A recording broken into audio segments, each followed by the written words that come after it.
Ce programme vous est présenté en partenariat avec Storia Voce, la première web radio dédiée à l'histoire.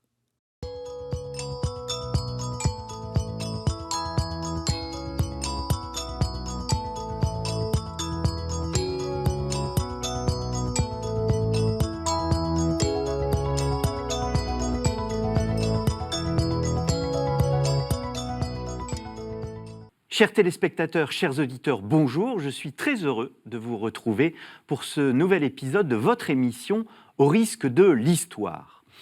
La lutte de Napoléon et du pape Pie VII constitue une des plus grandes crises de la papauté moderne et contemporaine. En effet, jamais un pape sur la période n'avait été placé en résidence surveillée, n'avait été le prisonnier d'une puissance étrangère. Pourtant, cette période de crise suit une période de réconciliation, celle de la pacification religieuse dans une France post-révolutionnaire qui culmine avec le fameux Concordat de 1801. À la fin de l'année 1804 et au début de l'année 1805, le pape Pie VII vient même en France plusieurs mois. Il s'agit là du plus long voyage d'un pape dans notre pays, alors que l'empereur doit être précisément sacré à Notre-Dame. L'émission Au risque de l'histoire vous propose donc aujourd'hui de comprendre ces trois moments clés, le Concordat, le sacre d'un empereur avec un pape et l'emprisonnement du pape lui-même avec Jacques-Olivier Boudon et Thierry Lenz. Jacques-Olivier Boudon, bonjour. Bonjour. Merci d'avoir répondu à notre invitation. Vous êtes professeur à la Sorbonne, spécialiste de la période napoléonienne, mais aussi, on le sait moins, de la France religieuse du XIXe siècle. Vous avez écrit plusieurs ouvrages, Les élites religieuses à l'époque de Napoléon, un dictionnaire des évêques et des vicaires généraux du Premier Empire, Napoléon et les cultes et religions en Europe à l'aube du XIXe siècle. Plus récemment, vous avez publié Le sexe sous l'Empire chez Vuibert, mais aussi un livre sur la campagne d'Égypte chez Belin, si mes souvenirs sont bons. Thierry Lenz, bonjour. Bonjour. Vous êtes aussi historien, directeur de la Fondation Napoléon, et chargé de cours dans une fameuse école qui s'appelle l'ICES. Et votre dernier ouvrage, lui, est consacré à la mort de moins d'ailleurs à sa mort en elle-même qu'au retentissement de cette disparition dans le monde. Donc Bonaparte n'est plus, le monde apprend la mort de Napoléon, juillet-septembre 1821, paru chez Perrin. Alors, ma première question sera simple, puisque nous entrons sur les liens, nous étudions les liens de Napoléon avec le monde catholique, mais avant de voir peut-être les liens entre États, voir quel est le rapport de Napoléon avec le catholicisme. Est-ce qu'il existe des liens entre le jeune Napoléon Bonaparte avec le catholicisme dans sa jeunesse ? Napoléon Bonaparte a d'abord été baptisé, il est de confession catholique, il vient de Corse et le catholicisme est très enraciné en Corse, donc il est à l'image des jeunes garçons de son temps. D'ailleurs, il va conserver cette culture catholique tout au long de son existence, même si, il l'a dit, à partir du moment où il fait ses études au collège de Brienne, collège tenu par des pères, donc il est dans un environnement très religieux là aussi, il perd la foi. Et restera agnostique. On peut ensuite discuter d'éventuels retours vers la religion, notamment à la fin de sa vie, mais globalement, il reste agnostique, mais toujours intéressé par les questions religieuses. En fait, pendant cette période de l'adolescence, il a aussi lu les philosophes des Lumières, Rousseau en particulier, et il adopte le point de vue de ces philosophes qui considèrent que la religion, finalement, est utile pour le lien social, c'est un garant de l'ordre social en particulier, et c'est sur cette base-là qu'il fondera toute sa politique religieuse à partir du Concordat, mais même auparavant, on peut parler par exemple de la campagne d'Italie ou de la campagne d'Égypte, il a déjà en tête cette idée que la religion sert de socle à la société. Vous avez travaillé sur la campagne d'Égypte, il s'intéresse à l'islam, il s'intéresse aux faits religieux de manière générale.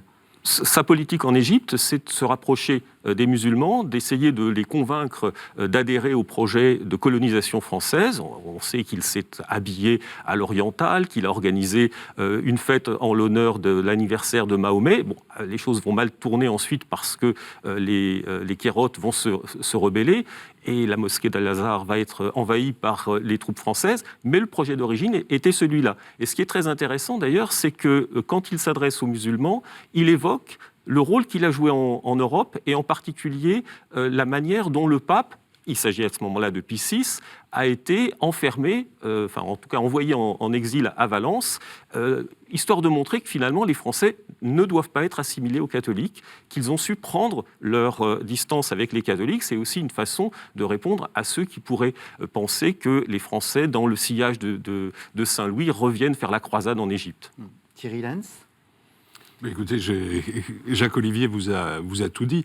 Je pense que dans les sujets que nous allons aborder, il y a probablement l'importance du moment, qui est évidemment la Révolution française, l'arrestation et l'exil de Pie VI.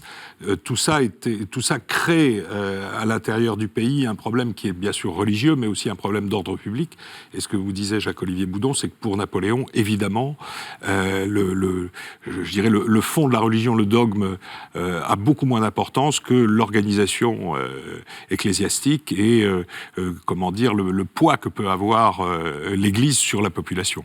Est-ce qu'on sait, pendant cette période révolutionnaire, qui est une période terrible pour l'Église, avec cette coupure entre ceux qui font allégeance finalement à la Révolution et ceux qui refusent de prêter serment, est-ce qu'on sait si Napoléon a un avis sur la question dans les archives ? Sur la séparation, sur la séparation et sur la façon dont l'Église est traitée pendant la Révolution. Alors, quand il prend le pouvoir, il est comme tout le monde, il se rend compte de cette division entre les constitutionnels, dont il est le plus proche à l'origine, et les réfractaires. Les réfractaires sont supposés être des contre-révolutionnaires. Bonaparte s'inscrit à l'origine dans un projet qui est dans l'héritage de la Révolution, donc il est plutôt du côté des constitutionnels, mais il va très vite se rendre compte, parce que c'est un pragmatique, que les réfractaires, finalement, sont les plus puissants dans le pays, et qu'il faut donc discuter avec eux. Et le retournement qui se fait au moment de la négociation du Concordat, c'est finalement d'éliminer peu ou prou les constitutionnels, l'abbé Grégoire en particulier, qui est le chef de file de l'Église constitutionnelle, qui certes obtiendra ensuite un siège au Sénat, mais est écarté de la négociation et écarté même de la recomposition de l'Église concordataire, au profit en grande partie des réfractaires. Donc il y a eu, on peut dire, un retournement de la part de Bonaparte, de la même façon, on va sans doute y revenir, qu'il s'adresse au pape, alors même que le pape, c'était l'adversaire depuis les débuts de la Révolution. Il avait refusé, le pape Pie VI, le prédécesseur de Pie VII, avait condamné la constitution civile du clergé et condamné la déclaration des droits de l'homme et du citoyen. Et pour les révolutionnaires, il était impensable de pouvoir s'entendre avec le représentant, avec le pape, le représentant du Saint-Siège, que ce soit Pie VI ou même son successeur. Est-ce qu'on peut dire qu'il a aussi une vision gallicane dans la tradition française ? Oui, bien sûr. Bien sûr, je dirais que même toute son œuvre est baignée de gallicanisme, c'est-à-dire que, au fond, il est le successeur, le récent livre de Jean-François Colosimo tente à montrer que tout ça, c'est une vieille affaire, cette non-confessionnalité de l'État, avec un État qui domine l'Église. Et je pense que, oui, Napoléon est évidemment gallican. D'ailleurs, il y a quantité de déclarations dans lesquelles il parle des 4 articles, et c'est ça qu'il faut appliquer, etc. Je voulais juste, pour bien montrer qu'au fond, Napoléon a été assez prudent pendant la Révolution sur la question religieuse. Pendant la campagne d'Italie, on lui a demandé à un moment donné d'envahir les États romains, d'aller jusqu'à Rome. Il n'a pas exécuté l'ordre. Il a préféré négocier avec le Saint-Siège à ce moment-là et ne pas renverser le Saint-Siège. Ça permet en même temps de corriger une ce qu'on lit assez souvent dans les textes venant d'ecclésiastiques concernant Napoléon, c'est que ça n'est pas lui qui arrête Pie VI. Alors, pour Pie VII, on verra tout à l'heure, c'est bien le cas. Mais il n'est plus en Italie au moment où Pie VI s'est arrêté. C'est en fait le général Berthier qui le fait arrêter. Et donc, lui, au moment où il était en charge des affaires italiennes, n'a pas exécuté l'ordre d'aller jusqu'à Rome. Alors, il faut rappeler pour nos téléspectateurs que à l'époque, les papes possédaient un territoire qui correspond un peu qui prend en écharpe les fameux États pontificaux. En gros, de Bologne au nord jusqu'à Rome et sa région au sud. Donc c'est effectivement une partie qui date de l'époque carolingienne, c'est le fameux don par Charlemagne. Et ce qui est intéressant, c'est que malgré tout, les États du pape ont été déjà rognés au début de la période, puisque la campagne d'Italie va conduire à annexer ce qu'on appelle les légations, c'est-à-dire le nord des États pontificaux qui sont rattachés à la République cisalpine. Je reste sur l'idée de gallicanisme parce qu'elle semble importante. C'est l'indépendance donc de l'Église de France par rapport à la papauté. Il y a un projet gallican chez Bonaparte dans sa vision politique. Il y a une théorie gallicane chez lui.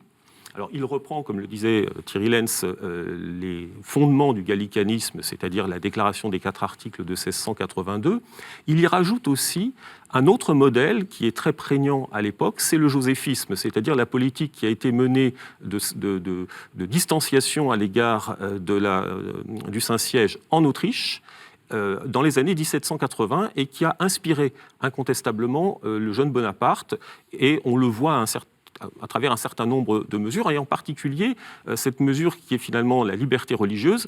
Avec le joséphisme, ce sera davantage une tolérance religieuse, qu'il récupère des débuts de la Révolution, c'est la Déclaration des droits de l'homme qui instaure la liberté religieuse, mais qui va être un des fondements de sa politique religieuse, puisque finalement, à côté du catholicisme, seront reconnus les cultes protestants, et plus tard, le culte israélite.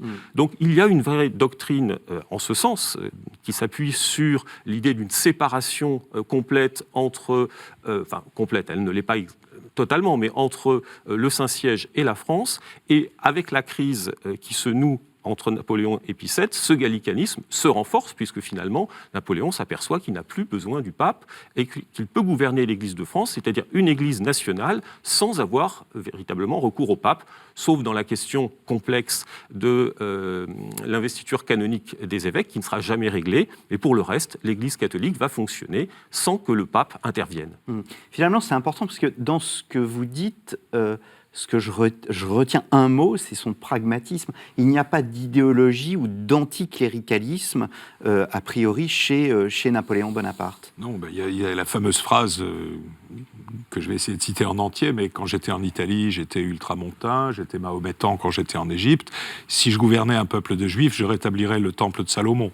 C'est-à-dire, ça montre bien que son intérêt pour la question religieuse est beaucoup plus structurel que fondamental, si je puis dire. Alors, venons-en au Concordat. C'est un moment extrêmement important parce que ce Concordat, au fond, va durer près d'un siècle, jusque la séparation de l'Église et de l'État. Pourtant, c'est ce que dit notamment Marie Courtemanche dans son livre « Napoléon et le sacré, une vie spirituelle, une politique religieuse » aux éditions du Cerf. Napoléon Bonaparte, à l'époque, apparaît assez isolé dans le monde politique, isolé dans sa volonté de trouver un accord avec l'Église. L'entourage de Bonaparte est un entourage révolutionnaire. Pour l'essentiel, ce sont des hommes qui ont fait la Révolution. Parmi ceux qui l'ont soutenu, il y a les fameux idéologues qui sont très anticléricaux, et même ceux qui, comme les constitutionnels, ont appuyé le coup d'État et soutenu Bonaparte à l'origine, sont hostiles à toute idée de négociation avec le pape. Si on y ajoute, parmi ces ministres, 2 piliers qui sont issus de l'Église, Talleyrand, ancien évêque, d'Autun, et Fouché, ministre de la Police, ancien oratorien, hostile également à toute idée de négociation avec le pape, on s'aperçoit que Bonaparte a un entourage qui ne souhaite pas ce rétablissement des relations. Il va donc l'imposer. D'ailleurs, ce n'est pas un hasard si l'appel qu'il lance à des négociations avec ce nouveau pape qui vient d'être élu en mars 1800, cet appel il est lancé depuis Milan, au moment de la seconde campagne d'Italie, Milan parce qu'on n'est pas en France et que c'est une manière finalement d'extériorialiser la négociation du Concordat. Oui, oui. C'est une époque où il est premier consul. Quel est son pouvoir, Thierry Lenz ?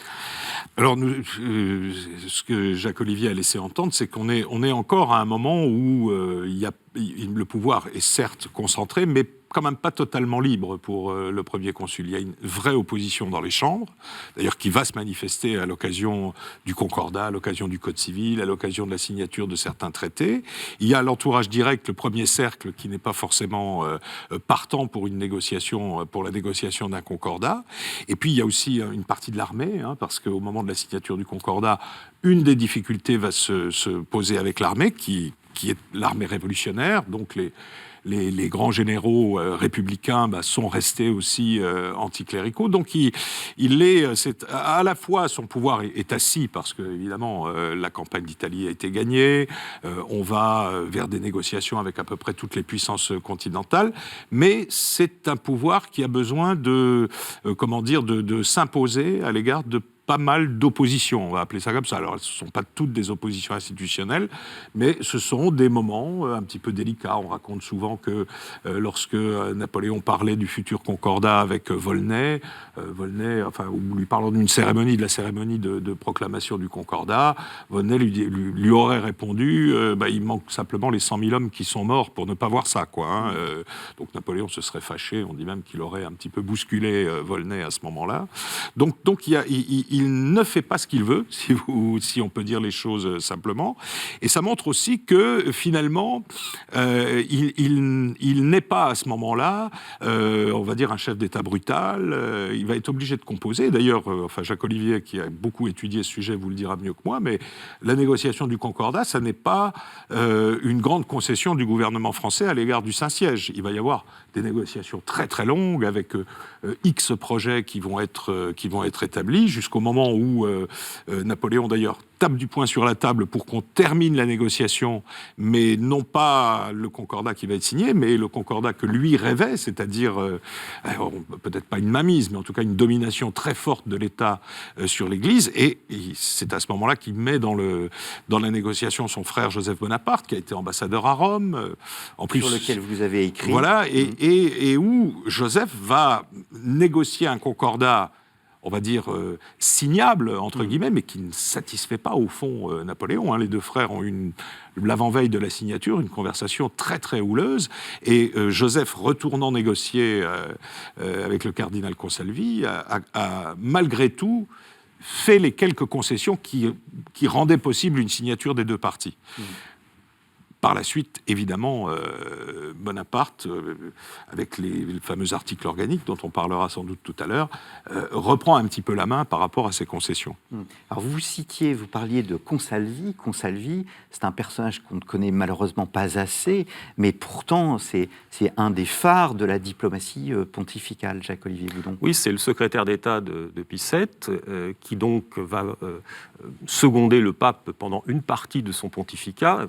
Il y a eu une interruption parce que Napoléon a exigé son départ, mais il va revenir en 1814. C'est aussi le grand homme de la restauration de la papauté après la chute de Napoléon. Et c'est donc lui qui vient en France pour parachever la négociation du Concordat, négociation qui en effet a été très longue puisqu'elle débute en novembre 1800 et elle va s'achever le 15 juillet, dans la nuit du 15 au 16 juillet 1801. Donc c'est une très longue période et Napoléon Bonaparte n'a pas tellement l'habitude de voir les choses traîner aussi longtemps. Toutes les autres négociations ont été rapides. Quand on prend, par exemple, en compte les négociations de paix, à part la paix d'Amiens qui a pris un peu plus de temps, mais elles sont toujours réglées en très très peu de temps. Donc là, on a une négociation qui s'étend sur de très longs mois parce qu'il y a les oppositions qu'on a évoquées tout à l'heure, mais aussi parce qu'il y a des différends profonds entre le point de vue français et le point de vue romain, en particulier à l'origine, par exemple, sur la notion de religion d'État. Rome est attachée à cette idée que le catholicisme soit défini comme il l'était sous l'Ancien Régime, comme religion d'État. Finalement, Bonaparte n'y était pas hostile au départ et il se laisse convaincre qu'il faut abandonner cette notion. Il va y avoir aussi toute une série de questions sur la recomposition de l'épiscopat. Faut-il faire démissionner l'ensemble des évêques ou pas ? c'est pour la papauté faire démissionner, demander la démission des évêques d'Ancien Régime qui ont été fidèles au pape pendant toute la période de la Révolution, c'est extrêmement difficile. Finalement, le pape accepte cette notion. Il y a la question de la publicité du culte, le caractère public du culte, faut-il ou non, et c'est un des points qui va d'ailleurs faire problème jusqu'à la fin, faut-il ou non réglementer qu'il y ait une police des cultes. Rome y est hostile. Finalement, on va trouver un compromis sur cette question. Bref, il y a eu toute une série de points qui ont achoppé. Il ne faut pas oublier non plus que Rome accepte de ne pas revenir sur la négociation sur la vente des biens nationaux, donc des biens d'église, et accepte par conséquent, en échange d'une rétribution du clergé par l'État, accepte la perte d'un patrimoine très considérable, pratiquement 10% de l'ensemble de la fortune française qui appartenait à l'Église avant 1789. Alors, on a... Oui, Thierry Lenz. Je voulais juste ajouter aussi que dans cette négociation, on a, c'est un magnifique exemple de la diplomatie vaticane face à une diplomatie galopante qui veut aller vite, quoi, hein. C'est-à-dire que de façon tout à fait sereine d'ailleurs, les représentants romains font traîner les choses, demandent de l'information à Rome, et donc Paris-Rome à l'époque, ça ne prend pas quelques jours, ça prend plusieurs semaines, et donc on voit bien Napoléon qui est un homme un peu pressé, un peu galopant, qui aime bien que les choses aillent vite, on le voit bien ronger son frein, quoi, à chaque fois que la délégation de romaine lui dit, mais écoutez, non, là c'est quand même très important, il va falloir qu'on demande son avis au Saint-Père, et même dans le pire des cas, à la curie, ce qui, là, leur pose encore beaucoup plus de difficultés.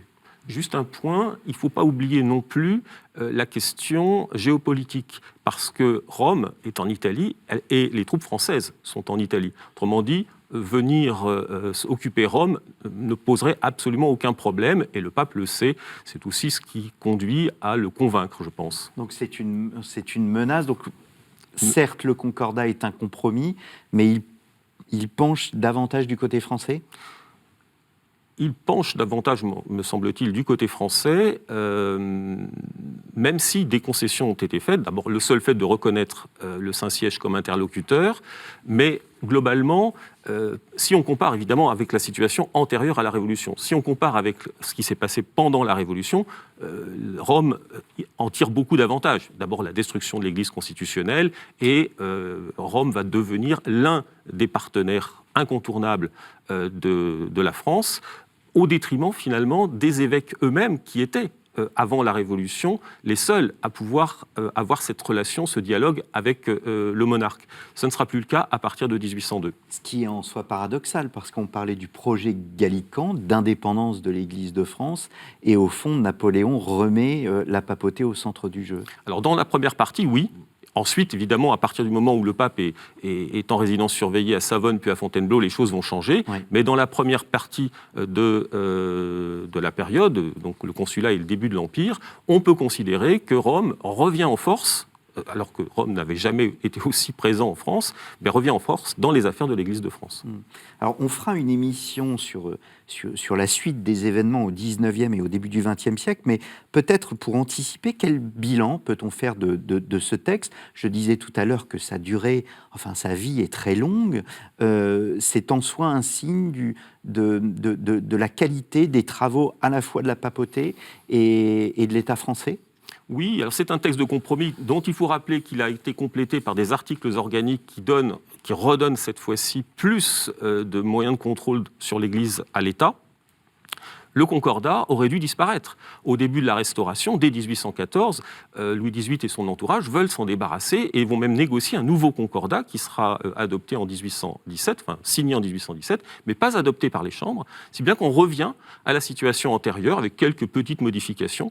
Mais l'État, même monarchique, même la Restauration, a pris conscience que les articles organiques permettaient de contrôler l'Église catholique, et c'est ce qui explique finalement que, quels que soient les régimes, même sous la Troisième République, alors que le programme républicain prévoyait la séparation de l'Église et de l'État, il faudra attendre 35 ans pour que la séparation soit votée en 1905, parce que les républicains, eux aussi, ont compris que ce texte, la loi du 18 Germinal Landis, c'est-à-dire le Concordat plus les articles organiques, permettait finalement de contrôler l'Église de France beaucoup mieux que si elle était libre, et c'est d'ailleurs ce qui va se produire. Oui.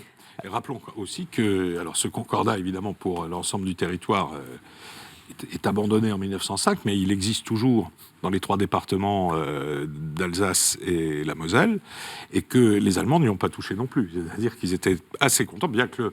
Alors, il y a eu toujours un petit problème, parce que l'empereur d'Allemagne était protestant, donc pour la nomination des évêques, ils avaient trouvé une formule qui pouvait satisfaire tout le monde, mais le concordat n'a pas été touché, et il est encore en vigueur aujourd'hui. Il constitue le bloc central du droit local d'Alsace-Moselle, auquel, je pense, la République de l'intérieur, si je puis dire, ne touchera pas. Alors venons-en au sacre. Donc nous sommes le 2 décembre 1804. Est-ce qu'on assiste, le pape est là, est-ce qu'on assiste avec le temps à un retour de l'idée d'une monarchie chrétienne ? Alors, juste resituons juste quelques dates. L'Empire ne commence pas le 2 décembre 1804, il commence le 18 mai 1804 par le vote du Sénat, prolongé par un plébiscite qui a lieu pendant l'été. Donc Napoléon, à ce moment-là, est pleinement empereur.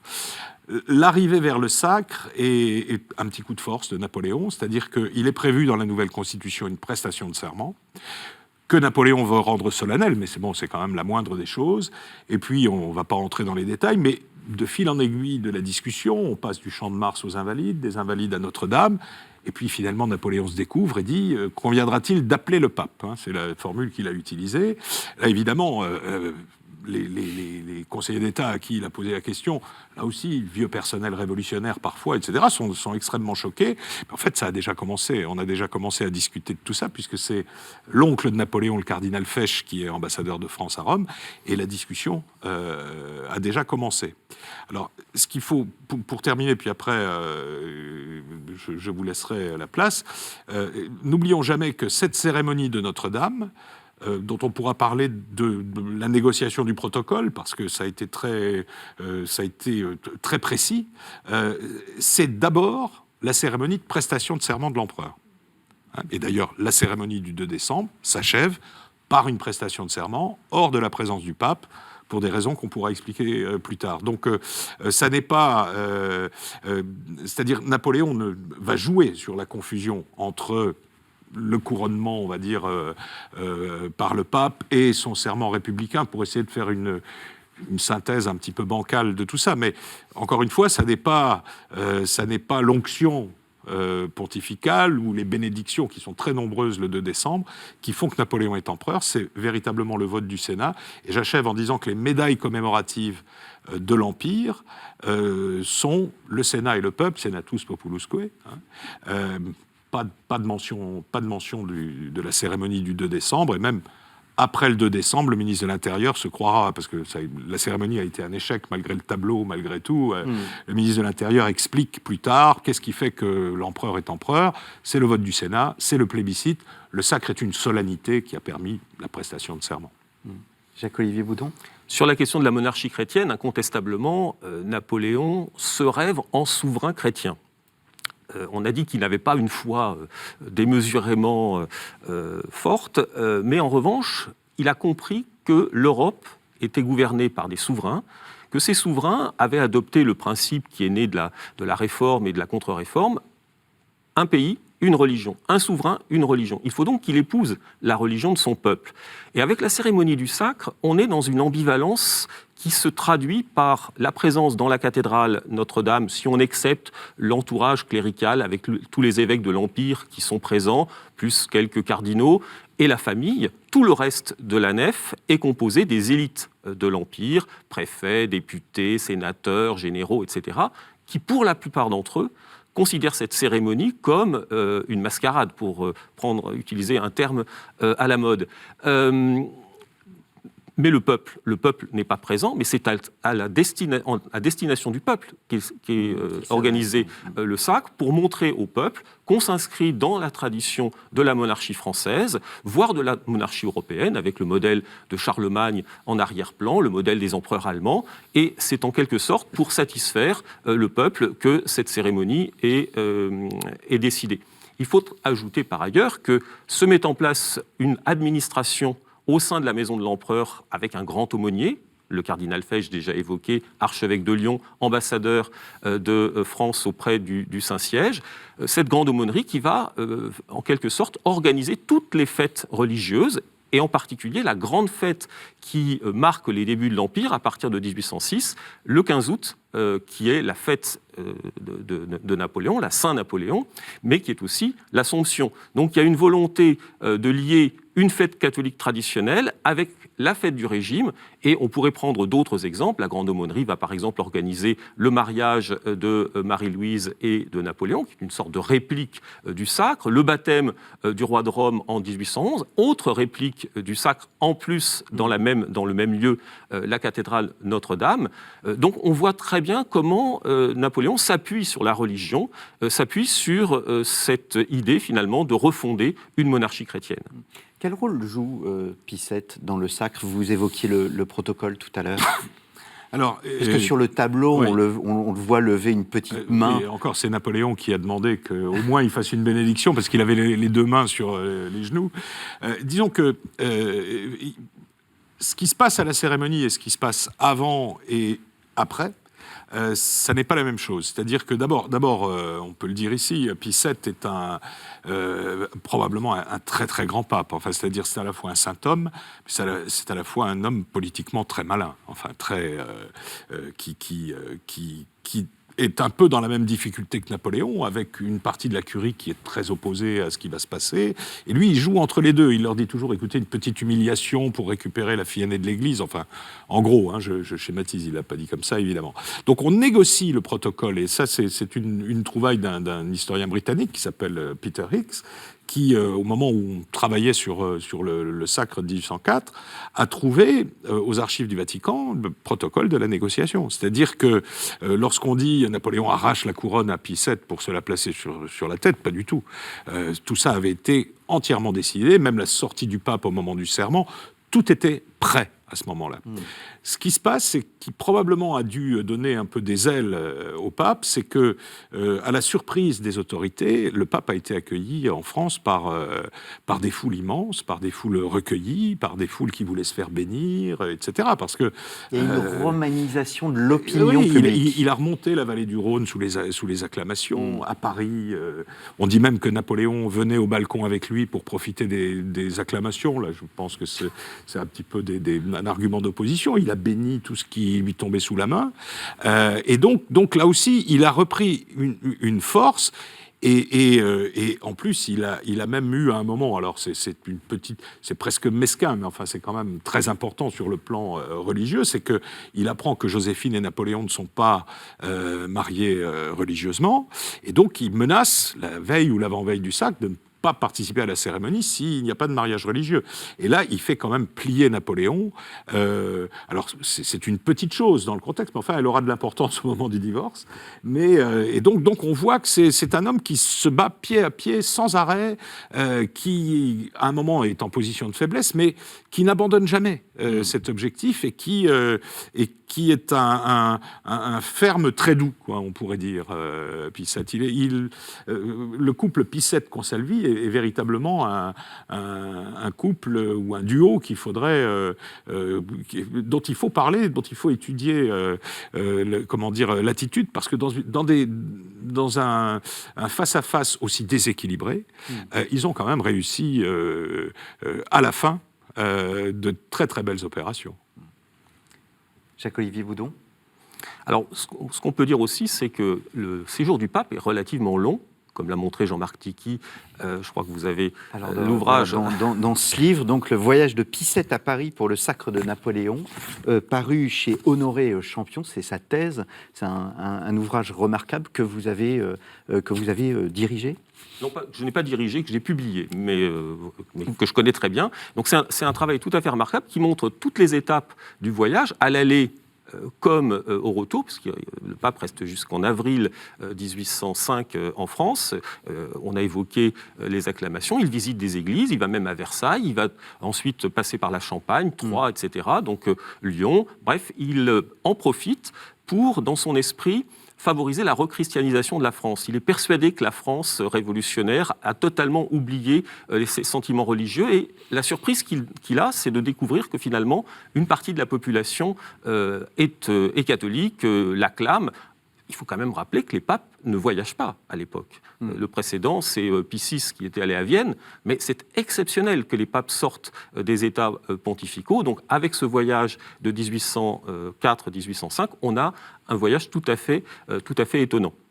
Comment expliquer alors le fait qu'il y ait eu une rupture à un moment? Est-ce que Napoléon a souhaité aller trop loin? Est-ce que les exigences du pape sur l'après étaient-elles trop importantes? Alors, en 1804, le pape repart bredouille. Il y a toutes ces acclamations qu'il a reçues, qui lui font sans doute beaucoup de bien, mais il est venu à Paris pour obtenir la suppression des articles organiques. Il n'obtiendra rien, et pour obtenir la rétractation des quelques évêques constitutionnels qui avaient refusé de rétracter leur serment de 1790. Il n'obtiendra quasiment rien, juste une rétractation de façade pour l'un ou l'autre d'entre eux. Donc c'est un échec sur le plan de la négociation, et ça va contribuer à distendre les relations entre Napoléon et le pape. On le voit dès le couronnement comme roi d'Italie. Le pape aurait pu être présent. Il n'y sera pas à Milan en mai 1805. Et puis ensuite, on le voit à travers le choix que fait le pape finalement de soutenir la troisième coalition formée de la Russie, de l'Autriche et de l'Angleterre en 1805, ainsi que du royaume de Naples. C'est ce qui va expliquer que Napoléon envoie ses troupes dès 1806 occuper une partie des États pontificaux, ce qui là aussi va contribuer à ce divorce entre les deux pouvoirs. Et le premier, alors il y a bien d'autres éléments, je ne peux pas entrer dans le détail, mais en particulier concernant l'application du Concordat signé avec le Royaume d'Italie, enfin la République italienne plus exactement, en 1806, la reconnaissance d'un nouveau souverain à Naples, en l'espèce Joseph Bonaparte, que refuse de reconnaître le pape. Donc les zones de tension sont de plus en plus grandes. Et que fait le pape dans cette circonstance? Il n'a qu'une seule arme, c'est refuser son investiture canonique aux évêques nommés. Il commence par le faire à l'égard des évêques nommés en Italie, enfin en Vénétie. Il le fera à partir de 1808 à propos des évêques nommés en France, ce qui fait qu'entre 1808 et 1814, plus aucun évêque nommé en France n'obtient son investiture canonique du pape, donc ne peut exercer convenablement ses fonctions. Ils ne peuvent qu'administrer au mieux les diocèses, mais ils ne peuvent pas ordonner de prêtres, ils ne peuvent pas confirmer, etc. Et puis alors Napoléon est au fait de sa puissance. J'allais dire, il ne se sent pas au-dessus de tout le monde, mais sur le plan militaire, sur le plan politique, il domine. Oui, je pense qu'il y a une incompréhension fondamentale entre les deux. C'est-à-dire que Napoléon veut tout de suite avec puissance. Le pape a, lui, comme objectif de préserver l'héritage qu'il a reçu pour le transmettre à son successeur, mais en même temps, lui considère qu'il a le temps. C'est-à-dire que c'est un petit peu, j'allais dire comme aujourd'hui, non, mais le pape a le temps. Voilà, c'est une vieille institution. Simplement, on va préserver les choses et utiliser les quelques armes qu'il possède face à un Napoléon qui va aller de plus en plus loin. C'est-à-dire qu'il va non seulement de plus en plus loin dans les faits, avec l'occupation de Rome, l'arrestation du pape, etc., mais qui va de plus en plus loin dans on va dire, pardonnez-moi, mais des lettres un peu délirantes qu'il envoie au pape, parce qu'il lui envoie des lettres d'explication en lui disant « je vais vous expliquer qui est Jésus-Christ ». Et puis il lui raconte tout ça, en disant « vous n'êtes rien, moi je suis Charlemagne ». On parlait de Charlemagne tout à l'heure. Ça n'est pas seulement une référence symbolique, c'est aussi une référence juridique pour Napoléon. C'est-à-dire, mon prédécesseur Charlemagne lui a donné les territoires pontificaux, je peux donc parfaitement les reprendre puisque je suis Charlemagne. Il l'écrit en toutes lettres. Dites bien, écrit-il au cardinal Fesch, que je suis Charlemagne. Et en fait, cette comment dire, la montée de, c'est pas de la colère, mais la montée de l'agacement, de l'impatience de Napoléon rencontre des gens qui n'ont pas d'armée, qui ont juste leur position. Et puis, comme disait Jacques Olivier, quelques armes que leur ont donné le Concordat et qu'ils vont utiliser complètement. C'est-à-dire que si à l'époque Napoléon avait demandé le pape combien de divisions, comme l'a fait plus tard Staline, on lui aurait sans doute dit aussi pas de division. Sauf que ils ont une arme très très importante et au fur et à mesure, je pense qu'on aura le temps d'en parler, vont se créer même des relais à l'intérieur de l'Empire qui vont commencer à être des petits vers dans le bois de l'Empire, qui vont, redonner de la vigueur un petit peu à l'opposition royaliste, et puis commencer à déteindre petit à petit sur une population qui, 1804 l'a montré, n'avait pas oublié sa religion. L'emprisonnement du pape, c'est une sorte de point de non-retour. C'est un fait qui choque l'Europe à l'époque. Pas vraiment, parce que la nouvelle n'est quasiment pas connue immédiatement. On va finir par le savoir, mais la plupart des gens ne savent pas ce qu'il en est du pape. Cet emprisonnement, il est lié à l'annexion de Rome et des États pontificaux à l'Empire, enfin, partie à l'Empire, une autre au Royaume d'Italie. Le pape réagit immédiatement par une des armes dont il dispose, une excommunication. Il excommunie non pas Napoléon, mais les auteurs de l'acte commis, c'est-à-dire la prise de Rome. Immédiatement, la réaction de Napoléon intervient.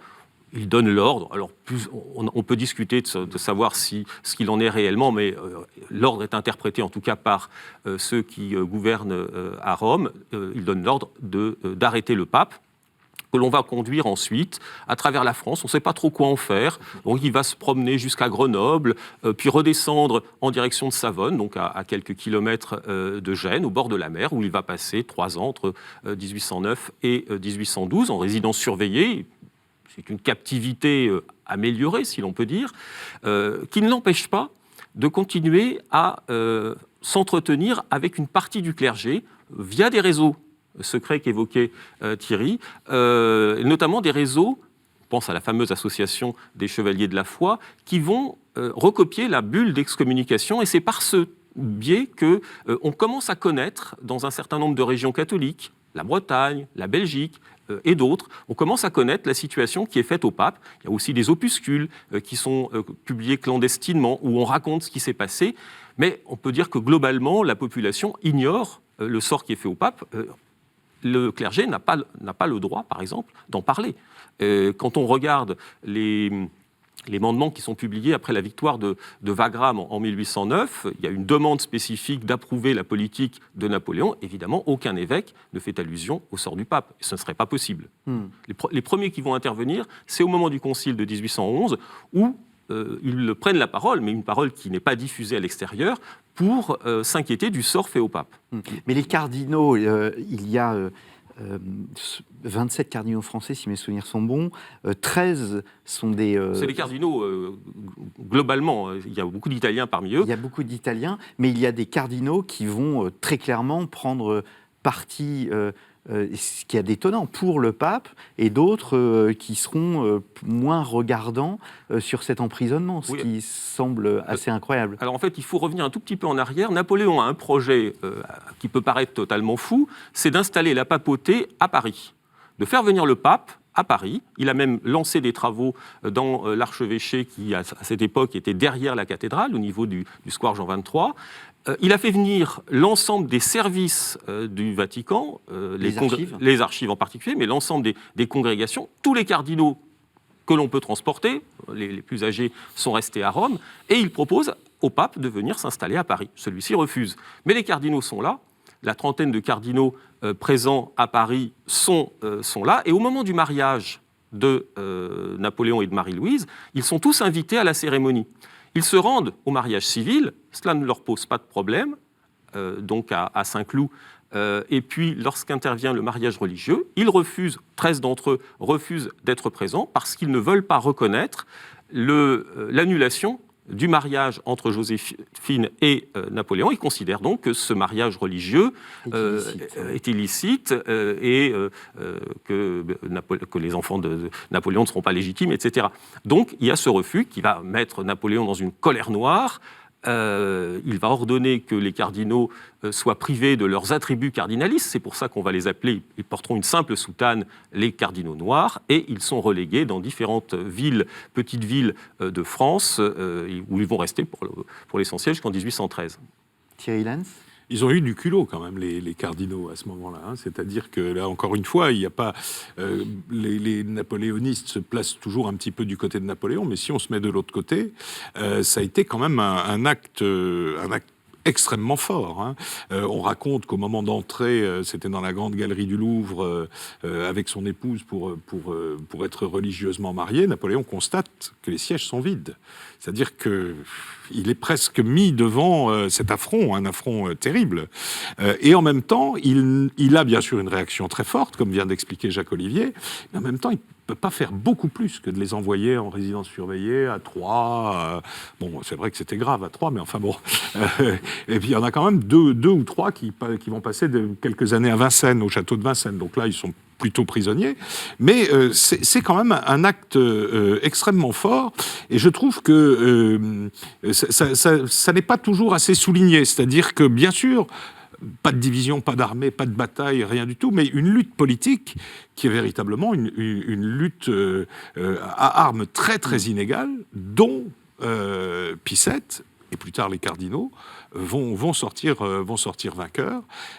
C'est quand même un moment remarquable de la résistance, et de la résilience, comme on dit aujourd'hui, de l'Église dans une crise monumentale. Hein. Rome est occupée, le Quirinal devient palais impérial, etc. Hein. Il faudra attendre 1870 pour que ça soit plus grave, mais là, c'est quand même très très.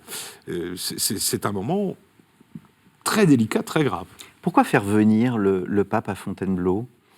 Alors, la principale raison, au moment où Napoléon s'apprête à partir en Russie, c'est d'empêcher que les Anglais ne s'en emparent, puisque Savone, c'est un port, donc il était très facile si les Anglais avaient voulu faire il était emprisonné à Savone. Il était en résidence surveillée à Savone.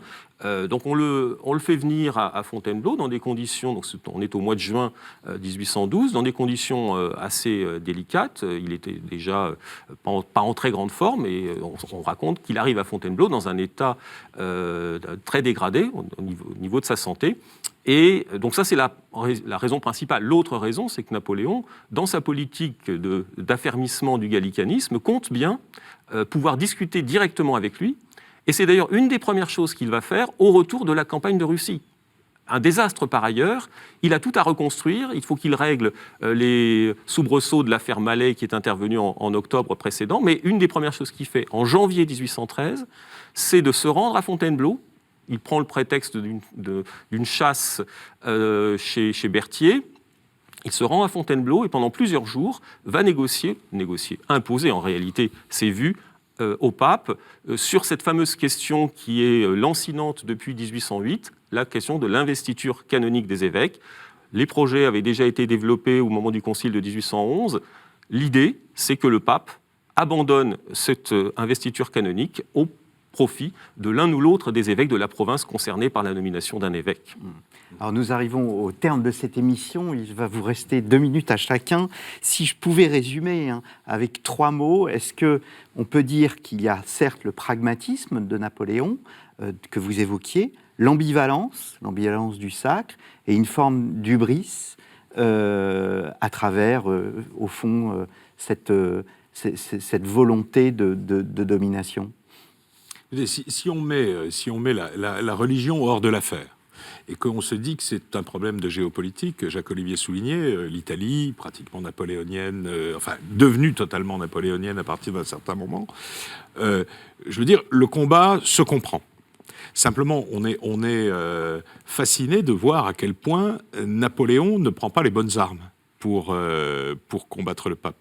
Je pense que Picette, au départ, avait une bonne volonté évidente. Non pas qu'il était prêt à renier des valeurs du Saint-Siège, mais il était prêt à négocier avec cette République issue de la Révolution française. Et sans doute que si Napoléon n'avait pas été, aussi brutal dans ce...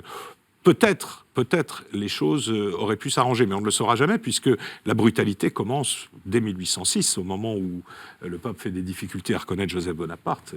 C'est terminé, quoi, les affaires à ce moment-là. Alors, je voudrais, avant de laisser conclure Jacques Olivier, vous savez que donc Picette c'est quand même véritablement un pape des temps de tempête, et qui réussit à rétablir le Saint-Siège, on va dire grosso modo, un peu moins, mais presque comme il était avant la conquête napoléonienne, et a été introduite il y a une vingtaine ou 25 ans un procès en béatification de Pie VII.